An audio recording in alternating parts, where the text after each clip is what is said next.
daily use English to Tamil words. Annoy. Annoyனா என்ன? வருத்து, தொந்தரவு செய், disturb.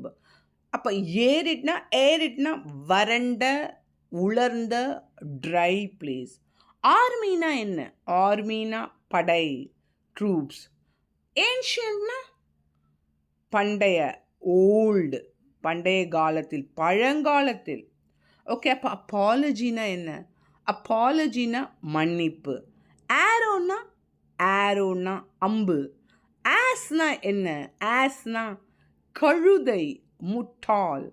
அட்டையர்னா என்ன? அட்டையர்னா உடை, ட்ரெஸ். ஆக்ஷன்னா ஏலம். அப்போ ஆத்தர்னா ஆசிரியர். Tamil spelling, English spelling, English கிராமருக்கு லேர்ன் வித் பவானி சேனலை சப்ஸ்கிரைப் பண்ணிக்கோங்க.